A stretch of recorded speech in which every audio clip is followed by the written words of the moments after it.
I can't believe it's here yet again. It's another edition of Ask GCN Anything, where you ask us your cycling related questions and we do our very best to answer them. Now, first up is this question from Brenton Pobje. Apologies if we got the surname pronunciation a bit wrong there. Who asks, we have a great group ride once a week. We don't drop anybody and we try and stay as a group. But when it comes to hills and events, fondos and charity rides, we break up and stay separate for the rest of the ride. What is the secret to riding as a group up hills? Well, hi Brenton, thanks very much for getting in contact. As you well know, as soon as the road starts to tilt upwards, that's when physics really does come into play, because the heavier riders have to produce more power to ride at the same speed as the lighter riders, and as the gradient gets even steeper, basically the different fitness levels from within the group is severely highlighted. What I would suggest, and the only real solution, is to come to an agreement as a group of riders that you will wait at the top of the climbs. So it could literally be that at the top of the climb, you pull over to the side of the road and wait for the last person to come across before regrouping and riding off, which is fine in the warm weather, not so good when it's cold, because the last thing you want to do is hang around at the top of a hill. Or alternatively, you could drift over the top of the climb and then knock off the pace a little bit as you go down the other side and literally wait for the last person to catch up. That's pretty easy to do, and you also keep moving. It's purely up to you, but the main factor here is you pre-agree before the ride or the sportif what you're going to do and basically stick to it as a group of friends. Now, it's basically simple etiquette, and we look at etiquette in sportifs Angro and Fundos here. Let's take a look. It's important and very advisable that you don't overlap the wheel in front of you. People won't mind you sitting behind them, just so long as at least occasionally you do come to the front and do your own work. Take, for example, the approach to a feed zone. What you don't want to do is suddenly veer across the road without paying attention to what's behind you. Next up is this question from Brian Fitzgerald. Hi guys, what are the models of bike computers that are used in the Pro Peloton? It would be great to know the range. Now, Brian, thanks very much firstly for getting in contact. Garmin, of course, one of the most famous brands. They've been around for a long time and one of the first brands to actually have a head unit that registered power and all the other metrics. There's a couple of other brands that are out there as well that are growing in popularity. There's Pioneer. They have a head unit to go with their power meter as well, as do Stages. And of course, there's one of the pioneers, if you don't mind me saying, in terms of power meters, and that's SRM, the German company. So generally speaking, if you've got an SRM head unit, you'll also have an SRM power meter as well. Now, all of these different brands will show a variety of different metrics. They'll have different functionality, and again, are available to the general public at different sorts of price points. But for me, the most interesting thing in the Pro Peloton is how the riders use their head units and what kind of data they prefer to look at on a day-to-day basis depending on the race. Now, I asked this very question midway through last year's Giro d'Italia and got some very interesting answers. Got speed, distance, average power, and time. Coming into the third week, I don't even want to look at it at all, just because, 370 watts an hour just hurts like crazy. It's time now for the rapid fire round. Count me in, Patrick. Beep, beep. Here we go. First up is this from Lewis Stevens. I'm looking to buy a new bike and really fancy a bike with a disc, but also with electronic gears. I don't think my budget was stretched for both.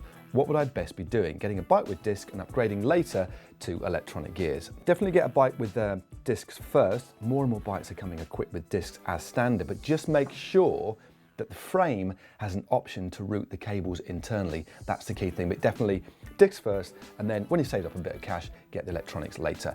Next up is this from Katie Riley. Hi GCN, I love the channel. I do a lot of track.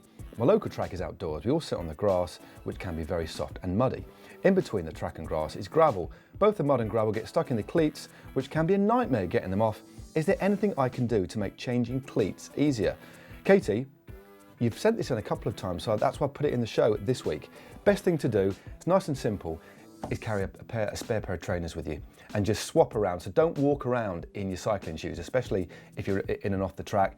Get a pair of flip-flops, a pair of trainers, and Bob's your uncle. Your cleats will then be free of grass and grit. Next up is this from Thierry Draper. With the cold snap starting, can you please advise on the best overlapping cuff technique? Glove over sleeve or sleeve over glove. Either way I try, the wind still seems to get in. That's a very good question, especially as we head into the winter month, as you point out, Thierry.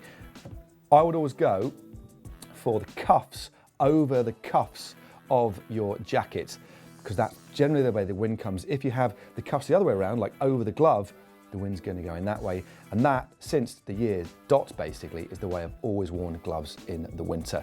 Next up is this from John Vogel. Hi GCN. Should you always replace your helmet after hitting your head in a crash?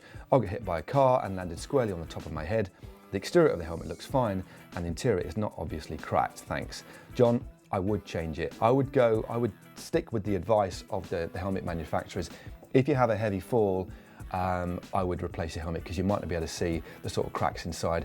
It could be that the helmet, its integrity has been compromised, and many helmet manufacturers, if you have a crash, it'll be warranted, you can send it off and get a new one. Just check in the booklet when you buy the helmet, but my advice would be definitely replace your helmet. Next up is this from Gregorio Rivera. I live in Florida and can ride all year round. You're very lucky, Gregorio. Can I benefit from having an indoor trainer? My simple answer to that is one word: yes. And two other words: you can. Two other words for sure. Next, well, penultimately is this from Simon Lund. It's another glove-based question. First, to glove or not to glove? Some pros seem to use gloves, others not. Is it personal preference or is there another reason? As a reformed motorcyclist, I was taught that no gloves is not an option unless you're nuts, since the nerves and tendons inside of the wrist are where you're likely to land in a crash, risking major long-term issues. This is a real personal preference question, really. Most pros don't train with gloves, but most pros race with gloves because potentially it's more of a risky situation. And in a crash, one of the first things to hit the deck when you fall over, is your hands hit the deck and your wrist taking off all the skin on your palms. Obviously on a motorbike, you're traveling at far higher speed, the risks are greater, so obviously you're always going to wear gloves.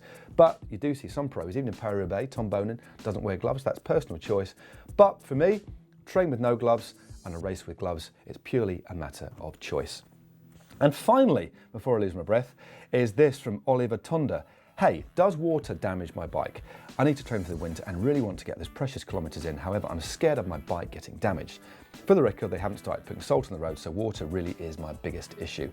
Water will damage your bike, but only if you don't look after your bike. Of course, you can wash your bike in water, but the main thing to do is to keep your bike well maintained. When you've washed it or when you've been out in the bad weather, especially in the winter, rinse it off and then re-lube it, give it a dry, it should be fine. So water can be your bike's enemy if it's corrosive kind of water with salt in, but generally speaking, it's fine. Just make sure you rinse off and lube your bike as well.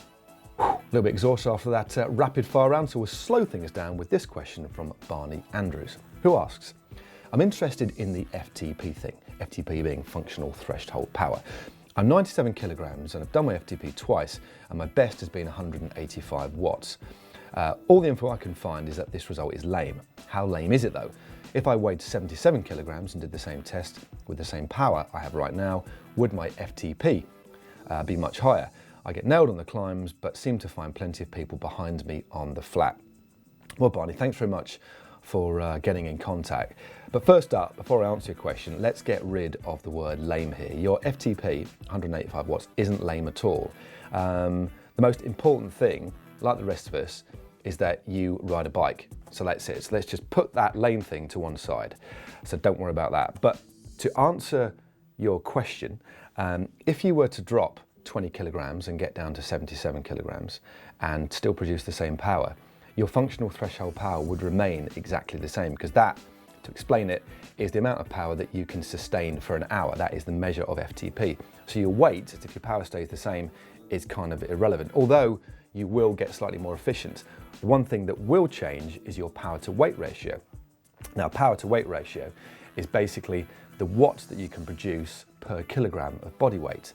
So if you increase your power through training, regular training, and actually decrease your weight, as you can see, you'll become far more efficient, especially when the road tilts upwards. So fundamentally, there is a difference between your power to weight ratio and your functional threshold power. But ideally, improving both is basically the place that you need to head. So stick at it, don't worry about your 185 watts, and given the weight you are, I've no doubt you'll definitely see improvements if you stick with it. Now, if you're wondering how to calculate your functional threshold power, how about watching this video? Being able to ride at your maximum very much depends on how fresh you are. So whether you are still tired from previous rides or in fact just tired from normal life, because you'll find that a lack of freshness means that you just won't be able to sustain a maximum effort. And so you're going to artificially depress your FTP. Finally on this week's Ask GCN Anything, we have this question from John Waters, who asks, "Hi, I live in Polzeath in North Cornwall and wondered if you have any tips or advice for riding in Crosswinds. It's an exposed piece of coastline and prone to crosswinds most of the year. I've recently upgraded to a light carbon bike with deep section wheels, and I'm now noticing the wind more than ever. I hope you can help. P.S. Si deserves a belated wattage bazooka for his assault on the area's climbs last year." Well, I'll mention that too, Simon. But John, thank you very much for getting in contact.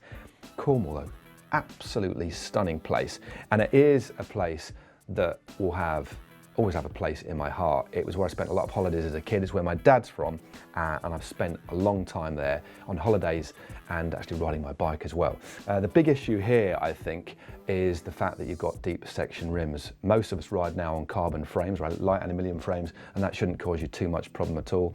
But it is the deep section rims, quite simply because of the large surface area. In the crosswinds, that large surface area will just catch the wind and dramatically dictate, the stronger the wind, it will dramatically dictate how you're able to control and therefore steer the bike.